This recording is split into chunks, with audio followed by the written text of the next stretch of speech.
Welcome dear rockers. आज हम आपके लिए लाए हैं एक ऐसी लड़की की कहानी जो 15 साल से एक घर में बंद है। वो नहीं जानती कि बाहर की दुनिया भी है और उसमें दूसरे लोग रहते हैं। वो अपने छोटे से ही कमरे को दुनिया समझती है क्योंकि यही उसे सिखाया गया है। ये लड़की कौन है, 15 साल बाद वो घर से बाहर क्यों और कैसे निकलती है, फिर उसका क्या होता है, ये सब जानने के लिए देखते हैं आज की मूवी जिसका नाम है वाइल्डलिंग। दोस्तों, अगर अभी तक आपने चैनल को सब्सक्राइब नहीं किया है तो अभी सब्सक्राइब कीजिए और बेल आइकन को जरूर क्लिक कीजिए। अपने YouTube ऐप की नोटिफिकेशन ऑन रखिए। इंस्टाग्राम और फेसबुक पे आप हमें फॉलो कर सकते हैं। अब चलते हैं मूवी के अंदर। मूवी की शुरुआत एक घने जंगल में होती है। जंगल के बीच एक छोटे से घर में एना नाम की लड़की अपने पिता डेविड के साथ रहती है। डेविड उसे घर के ऊपर वाले एक छोटे कमरे में रखता है और उसे नीचे भी नहीं आने देता, ना ही उसे बाहर ले जाता है। वो सिर्फ इस विंडो से बाहर देख सकती है। डेविड उसे वार्न करता है कि घर के बाहर वाइल्डलिंग नाम के खतरनाक मॉन्स्टर घूम रहे हैं जिनके लंबे और नुकीले नाखून होते हैं, बड़े बड़े दांत होते हैं और शरीर बालों से ढका होता है। उन्होंने सभी इंसानों को मार डाला है, सिर्फ मैं और तुम जिंदा बचे हैं, इसीलिए कभी घर से बाहर कदम मत रखना। वो एना को खाने के लिए सिर्फ वेजिटेबल्स देता है, मांस कभी नहीं देता। एना को बाहर जाने का बड़ा मन करता है लेकिन वाइल्डलिंग के डर से वो अंदर ही बंद रहती है। एक दिन उसे डेविड की आवाज सुनाई देती है जो किसी और से बात कर रहा था। सच जानने के लिए वो डोर के पास जाती है तो डोर नोब से शॉक लगता है और एना बेहोश हो जाती है। डेविड ने ऐसा इंतजाम किया है ताकि वो बाहर ना जाए। एना को होश आने पर डेविड एक केक लाकर हैप्पी बर्थडे कहता है और गिफ्ट में एक हैमस्टर भी देता है। एना पूछते है कि आप बाहर किससे बात कर रहे थे, सब तो मर चुके हैं ना। डेविड इसका सीधा जवाब देने की बजाय कहता है कि इस दुनिया की आखिरी बच्ची तुम ही हो, इसीलिए मैं तुम्हें सेफ रखना चाहता हूँ। कुछ ही दिनों में एना और हैमस्टर की अच्छी दोस्ती हो जाती है और एना उसके साथ खुशी से खेलने लगती है। लेकिन कुछ दिनों में हैमस्टर मर जाता है पर एना ये भी नहीं जानती कि मौत क्या होती है। डेविड झूठ बोलता है कि हैमस्टर यहाँ नहीं रहना चाहता, इसीलिए वो सो गया। ये कहकर वो हैमस्टर को बाहर ले जाता है। एना फिर एकदम अकेली पड़ जाती है। उसे वाइल्डलिंग के डरावने सपने आते हैं और वो घबराकर उठ जाती है। कुछ साल बाद एना प्यूबर्टी अटेन करती है। इससे डेविड घबराता है और उसे कोई इंजेक्शन देने लगता है जिससे वो जल्दी बड़ी ना हो। एना की कुछ समझ में नहीं आता कि डेविड ऐसा क्यों कर रहा है। हर बार वो बेहोश हो जाती है। आगे कुछ साल ऐसे ही बीतते हैं और डेविड एना को रेगुलरली इंजेक्शन लगाता रहता है। एना बड़ी तो होती है लेकिन इंजेक्शंस की वजह से वो बहुत ही कमजोर हो जाती है और बिस्तर से उठ भी नहीं पाती। वो डेविड से कहती है कि बचपन में उस हैमस्टर की जो हालत हुई थी मुझे भी बिल्कुल वैसा ही फील हो रहा है। प्लीज मुझे भी उसी जगह भेज दीजिए जहां आपने हैमस्टर को भेजा था, मैं यहां नहीं रह पाऊंगी। वो बहुत दुखी हो जाती है। अब डेविड गिल्टी फील करता है कि मैंने इसकी जिंदगी खराब कर दी। वो अपने मुंह में गन दबाकर शूट कर देता है। कट करके दिखाते हैं कि एना एक हॉस्पिटल में है और उसके चारों ओर लोग खड़े हैं। पहली बार इतने सारे लोगों को देखकर वो डर के मारे बाहर भागती है और छत पर पहुंचती है। पहली बार सूरज को देखकर वो बहुत कंफ्यूज होती है। इतने में हॉस्पिटल स्टाफ उसे फिर से अंदर ले आते हैं और बेड के साथ स्ट्रैप कर देते हैं। एक पुलिस ऑफिसर जिसका नाम एलन है वो डॉक्टर से पूछती है कि इस लड़की को क्या हुआ है। वो बताता है कि कई साल से इस लड़की को एक इंजेक्शन दिया जा रहा है जिससे कि इसकी ग्रोथ स्लो डाउन हो जाए। शायद ये लड़की पहली बार दूसरे ह्यूमंस को देख रही है इसीलिए घबरा रही है। अब एलन एना को कस्टडी में ले लेती है पर उसे पुलिस स्टेशन ले जाने की बजाय अपने घर ले जाती है। यहाँ एलन का छोटा भाई रे एना का दोस्त बन जाता है। एना अपने सुपीरियर ऑफिसर से रिक्वेस्ट करती है कि वो एना को अपने घर में रखना चाहती है क्योंकि एना दूसरे इंसानों से घबराती है। वो नहीं जानती कि फैमिली क्या होती है। मेरे घर में वो सेफ रहेगी। सुपीरियर ऑफिसर भी एलन को इसकी परमिशन दे देता है। यहाँ डेविड को दिखाते हैं जो हॉस्पिटल में है और मौत से लड़ रहा है। दूसरी ओर रे एना को बहुत कुछ सिखाता है। एना को सब कुछ नया और अच्छा लगता है। वो रे के साथ स्कूल भी जाती है और दूसरे लोगों के साथ बहुत अच्छा फील करती है। जब से वो सयानी हुई है उसे दूर की आवाज भी पास में सुनाई देती है और कई तरह के विजन आते हैं पर वो इन चीजों से नहीं घबराती और इस लाइफ को अपना लेती है। वो कई बुक्स पढ़ती है और पता लगाती है कि वाइल्डलिंग्स नॉर्दर्न लाइट नाम की एक जगह पे पाए जाते हैं। दिन गुजरते हैं और एना के शरीर में कुछ चेंजेस नजर आते हैं। उसके नाखून काले होने लगते हैं। एना उसे बताती है कि तुम्हारा डीएनए टेस्ट रिजल्ट आ गया है, डेविड तुम्हारे पिता नहीं है। ये सुनकर एना परेशान हो जाती है कि उसके असली माता पिता कौन है। रे उसे दिलासा देता है और वे अपने क्लासमेट के घर जाते हैं जहां एक पार्टी चल रही है। एना को ये सब अजीब लगता है, पर जल्द ही वो पार्टी को एंजॉय करने लगती है और ड्रिंक भी करती है। एना को चक्कर आते हैं, पर कुछ देर में वो ठीक हो जाती है। उसका एक क्लासमेट उसे घूरने लगता है। जब रे एना को किस करने जाता है तो उसके मुंह से खून निकलता है। वो घबराकर रेस्टरूम जाकर देखती है कि उसके दांत टूटकर गिर रहे हैं। वो घबराकर खिड़की से कूद जाती है और पार्टी छोड़कर भाग जाती है, पर रास्ते में उसे लगता है कि वाइडलिंग उस पर अटैक कर रहा है।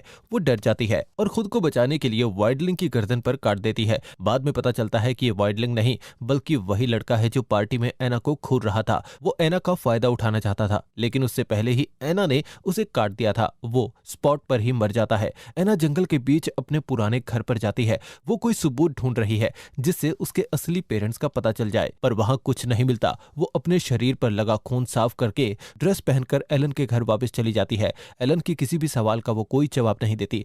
एलन समझ जाती है कि कुछ गलत हुआ है। तब दूसरा पुलिस ऑफिसर एना से पूछताछ करना चाहता है कि उसका एक क्लासमेट मिसिंग है, पर एलन ये कहकर उन्हें भेज देती है कि वो बहुत ज्यादा नर्वस है, इस वक्त उससे कोई सवाल मत करो। वो एना से पूछती है कि तुम कल रात कहाँ थी, तुम इतनी चुपचाप क्यों हो, पर एना अब भी चुप रहती है और नेल पॉलिश लगाने लगती है। तंग आकर एलन उसे डांटती है। तब रे कहता है कि प्लीज उसे मत डांटो, मैं पूछता हूँ। वो एना से बात करता है तो देखता है कि उसके दांत गिर गए हैं और दांतों की जगह पर कुछ और ग्रो कर रहा है। अब रे घबराकर अपनी दीदी को बताने जाता है। इस बीच एना वहां से बचकर जंगल के अंदर भाग जाती है, क्योंकि उसे डर है कि ये लोग उसे कुछ कर देंगे।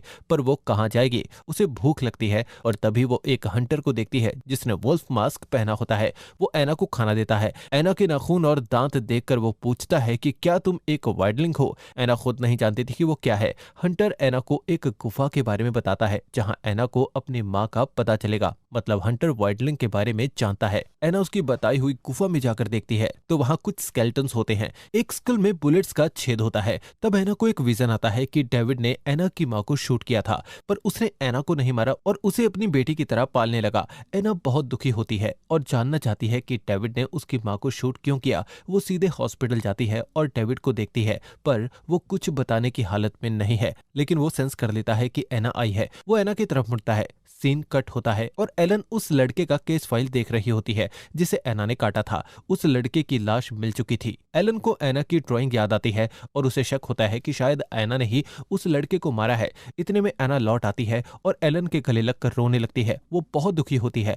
एलन एना का हाथ देखती है तो उसके नुकीले नाखून देखकर उसे पता चलता है कि इसी ने उस लड़के का खून किया है। एलन उसे तुरंत अरेस्ट करके लॉकअप में बंद कर देती है। एना कंफ्यूज्ड है कि वो क्या कहे और कैसे इन लोगों को समझाए कि उसके शरीर में क्या हो रहा है। वो आईने में दांत देखती है तो वो उस स्केलेटन के दांत जैसे होते हैं जो उसने गुफा में देखा था। तभी डेविड उससे मिलने आता है और कहता है कि सारी गलती मेरी थी, मुझे तुम जैसे वाइडलिंग को पालना नहीं चाहिए था। ये कहकर वो एना को एक इंजेक्शन देता है और कहता है कि इसे लगा लोगी तो जल्द ही आजाद हो जाओगी, पर एना इंजेक्शन लेने से इनकार कर देती है। डेविड वहां से चला जाता है। जब एलन एना को देखती है तो वो बेड के नीचे सिकुड़ कर सो रही होती है। एलन लॉकअप खोलती है तो एना उसे अटैक करके भाग जाती है। बाहर रे कार में बैठा होता है। एना उसे जल्दी से कार स्टार्ट करने के लिए कहती है। दोनों जंगल के रास्ते में बहुत दूर चले जाते हैं। एना बता देती है कि मैं एक वाइडलिंग हूँ। वो गाड़ी रोकने को कहती है और अकेली जंगल में अंदर चली जाती है, पर रे उसे अकेला नहीं छोड़ना चाहता और उसके पीछे जाता है। एना नदी में डुबकी लगाकर बाहर आती है और एकदम चुपचाप बैठ जाती है। रे को फिक्र होती है कि कहीं उसे ठंड ना लग जाए और वो आग जलाता है। वो एना के कपड़े सुखाने लगता है। तब वो देखता है कि एना के पेट पर बाल तेजी से उग रहे हैं। एना इमोशनल हो जाती है। वो कहती है कि डरो मत, मैं तुम्हें नहीं काटूंगी क्योंकि तुम मुझे बहुत अच्छे लगते हो। रे उसे गले लगा लेता है। वहां डेविड पुलिस और हंटर्स के साथ एना को पकड़ने का प्लान बनाता है। वो पुलिस को बताता है कि एना खतरनाक है और वो किसी को भी मार सकती है। सुबह होते ही रे और एना वहां से निकलते हैं। तब कुछ हंटर्स उन पर शूट करते हैं। रे को चोट लग जाती है, फिर भी दोनों नीचे नदी में कूद जाते हैं। लेकिन एना नहीं चाहती थी कि उसकी वजह से रे की जान को खतरा हो, इसीलिए वो कहती है कि तुम सेफली घर चले जाओ, वो सिर्फ मुझे ढूंढ रहे हैं। अगर दोनों साथ रहे तो बेवजह तुम्हारी भी जान चली जाएगी। ना चाहते हुए भी रे दूसरे रास्ते से घर की ओर निकलता है। एना जंगल के अंदर चली जाती है। एलन रे को देख लेती है। रे बहुत रोता है कि एना खतरे में है, प्लीज उसे बचा लो। एलन उसे शांत करके एना की तलाश में निकलती है। एना उस गुफा की ओर बढ़ती है जहां उसे अपनी माँ का स्केलेटन मिला था। कुछ दिन बाद दिखाते हैं कि अब एना जंगल में रहने के लिए अडेप्ट हो चुकी है। उसका शरीर तेजी से बदलता है और वो पूरी तरह से वाइल्डलिंग बन चुकी है। हंटर्स अब भी उसे ढूंढ रहे हैं। एक दिन स्कूल जाते वक्त रे देखता है कि एक पुलिस ऑफिसर एना को पकड़ने के लिए बहुत सारा फ्यूल और कई इक्विपमेंट्स ले जा रहा है। वो अपनी दीदी एलन को कॉल करके बताता है वहां एना जो एक वाइल्डलिंग बन गई है अपने आसपास वाले हर हंटर को मार देती है। एलन देखती है कि जंगल में कई हंटर्स मरे पड़े हैं। वो पुलिस ऑफिसर जो एना को मारने आया था वो एलन को वार्न करता है कि तुम एना को नहीं बचा सकती, मैं उसे खत्म करके ही सांस लूंगा। तभी एना वहां आ जाती है और उस पुलिस ऑफिसर की गर्दन मरोड़कर उसे मार डालती है। एलन घबरा जाती है कि ये कौन है। फिर उसे पता चलता है कि ये एना है। एलन को ये भी पता चलता है कि एना प्रेग्नेंट है। इतने में एना भाग जाती है। दूसरी ओर एना को पकड़ने के लिए हंटर्स जंगल में चारों तरफ आग लगा देते हैं। एना परेशान हो जाती है कि ये लोग जंगल को जला रहे हैं। वो फिर से उस गुफा में पहुंच जाती है जहां उसकी माँ का स्केलेटन था, पर वहां डेविड पहले से मौजूद था और वो एना को शूट कर देता है। एना नीचे गिर जाती है और उसकी ताकत भी कम हो जाती है। डेविड कहता है कि मुझे डर था कि तुम अपनी माँ की तरह वाइल्डलिंग बन जाओगी, इसीलिए मैं तुम्हें मांस नहीं देता था, सिर्फ वेजिटेबल खिलाता था। पर अब कुछ नहीं हो सकता क्योंकि तुम पूरी तरह वाइल्डलिंग बन चुकी हो। लेकिन मुझे तुम्हारा बच्चा जरूर चाहिए। ये कहकर वो एना का पेट काटकर बच्चा निकालने की कोशिश करता है, पर एना अपनी पूरी ताकत जुटाकर डेविड को मार डालती है। अब एना में बिल्कुल भी ताकत नहीं बची और वो जोर से चिल्लाकर नीचे गिर जाती है। जब उसकी आंख खुलती है तो वो हंटर जिसने एना को गुफा का रास्ता बताया था वो एना के पेट को स्टिच कर रहा होता है। तब जाकर एना की हालत जरा ठीक होती है। एक और पुलिस वाले तो दूसरी ओर एलन और रे सब एना को ढूंढ रहे होते हैं। एक जगह एलन और रे एना को देख लेते हैं पर दूसरों को नहीं बताते क्योंकि वे चाहते हैं कि एना जिंदा रहे। एना कई दिन चलकर जाती है और रास्ते में ही उसका बच्चा पैदा हो जाता है। वो बच्चे को लेकर बहुत दूर चली जाती है और आखिरकार नॉर्दर्न लाइट नाम की जगह पर पहुंच ही जाती है जहां दूसरे वाइल्डलिंग्स रहते हैं। उस लाइट के अंदर उसे दूसरे वाइल्डलिंग्स की आवाज सुनाई देती है। हमें बताया जाता है कि इस लाइट के उस तरफ वाइल्डलिंग्स रहते हैं और इसी के साथ ये मूवी यहाँ पर खत्म हो जाती है। तो दोस्तों कैसी लगी ये मूवी? अगर ये वीडियो अच्छी लगी हो, स्टोरी अच्छी लगी हो, एक्सप्लेनेशन अच्छा लगा हो तो इसे ज्यादा से ज्यादा शेयर करें, वीडियो को लाइक करें और चैनल को सब्सक्राइब कर दें। तो फिर मिलते हैं अगली वीडियो में, तब तक के लिए गुड बाय, अपना ख्याल रखें and finally thanks for watching.